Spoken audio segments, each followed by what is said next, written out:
Islam is the very antithesis of democracy. It is a despotic, theocratic doctrine which oppresses its people. All over the world, this is the truth.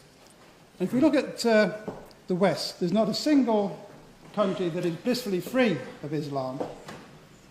Sharia law in itself is divisive. It deliberately undermines the status of non-Muslims. It gives them the term kafar.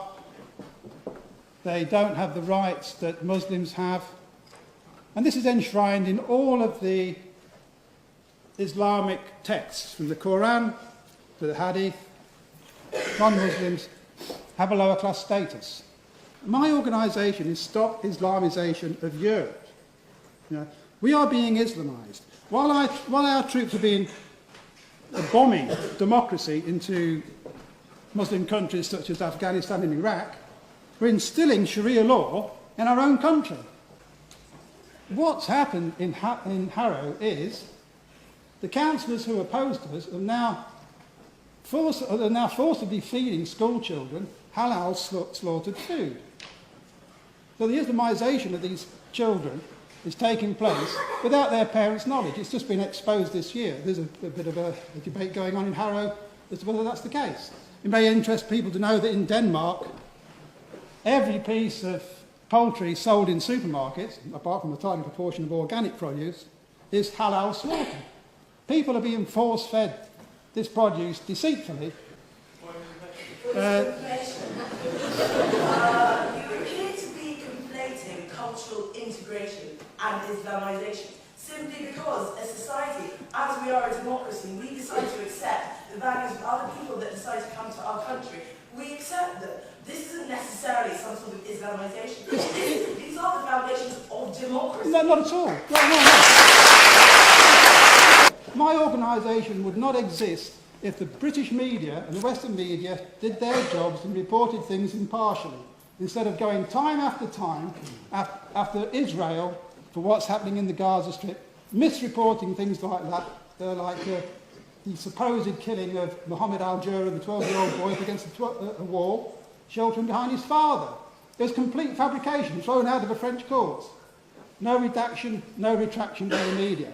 If the media did their job properly, I would not need to stand here now debating the issue. In fact, none of us would need to be here because you would all agree with me. Hello, greetings. I'm your friendly neighbourhood Islamist.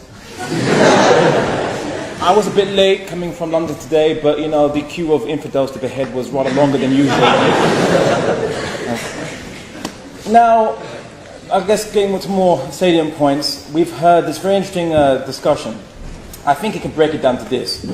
The people that came after me who were opposing the proposition, they were viewed as, or there's an allegation, these are not true Muslims, or they represent some fringe element of Islam.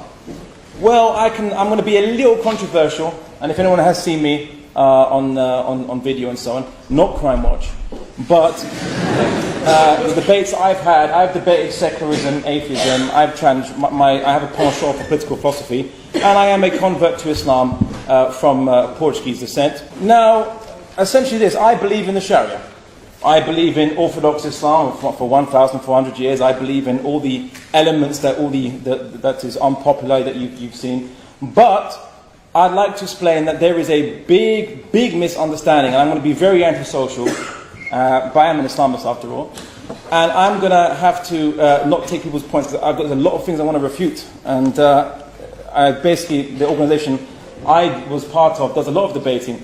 I'd like to make another point that in last year, December the 10th, my organisation invited Stephen Gash for a debate on Islamification of Britain, myth or reality. He pulled out a few days before that. No, sorry. I'm not taking a point of information. You can respond afterwards. Okay.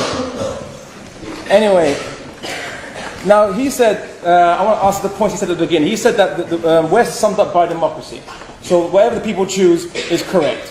So if the people choose to massacre a minority of their population, let's say the Jews, then it should be correct according to the criteria of Stephen Gash. No doubt perhaps this will allow him in the future to discharge some agendas that he might have against the Muslim population, another Semitic religion, which is with the same kind of law system. In fact, virtually an identical law system to the Jewish faith.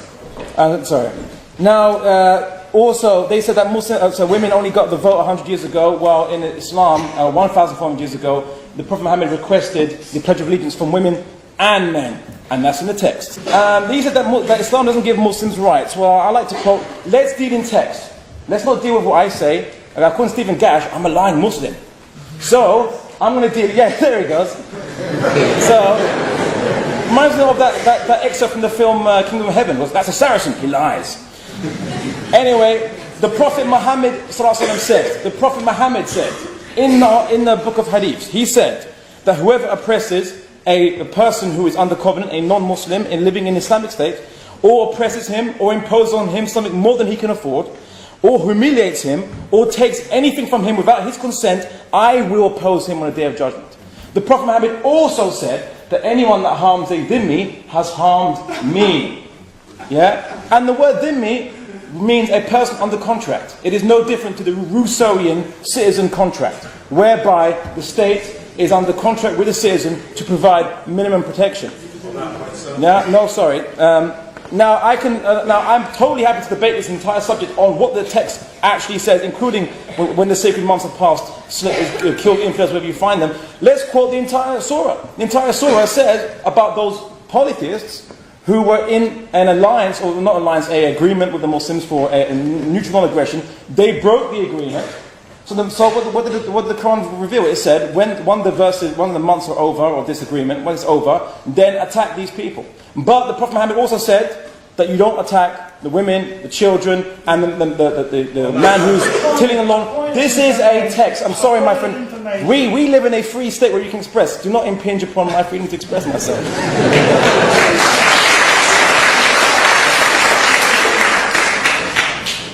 Okay. He says, why don't we see Muslims challenging these extremists that come on media, on TV and so on? We held a debate. We invited the BNP to criticize Islam on a public platform, much to the UAF's disgruntlement with this. And we begged all the media organizations, come see Muslims giving a free platform to the BNP, one of the most ardent detractors. Our most ardent detractors.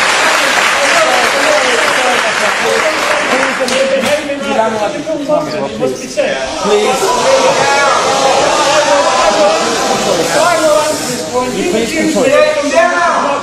Okay, I'm talking about the BNP. I'm talking about the BNP. Yes, we're talking about the BNP.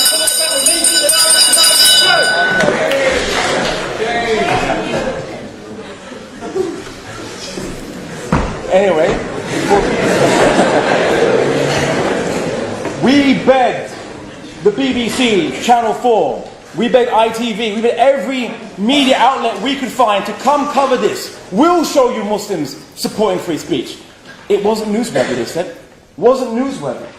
Right? And this is the problem, that we Muslims who did our best to try to display an action showing that we support open debate, which is an Islamic concept, by the way.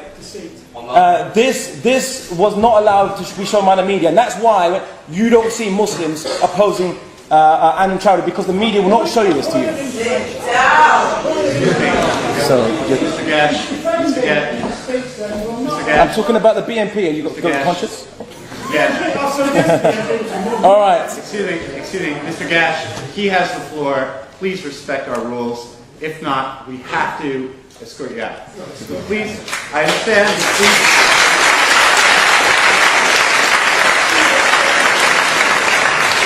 Everyone has gotten 10 minutes to speak. It is now Mr. Al-Andalusi's chance to speak. He has 10 minutes to speak. Please respect that. I understand how you feel, but again, we run by rules. This is a debating society. Please adhere to the rules. Thank you. Okay. Anyway. It's Spanish. He's a racist. Get him out.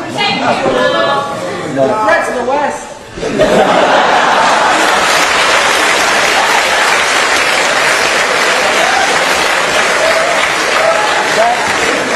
That's debate. Anyway, now on to secularism. You know, is religion a threat to secularism? I'll tell you this. I think secularism does not...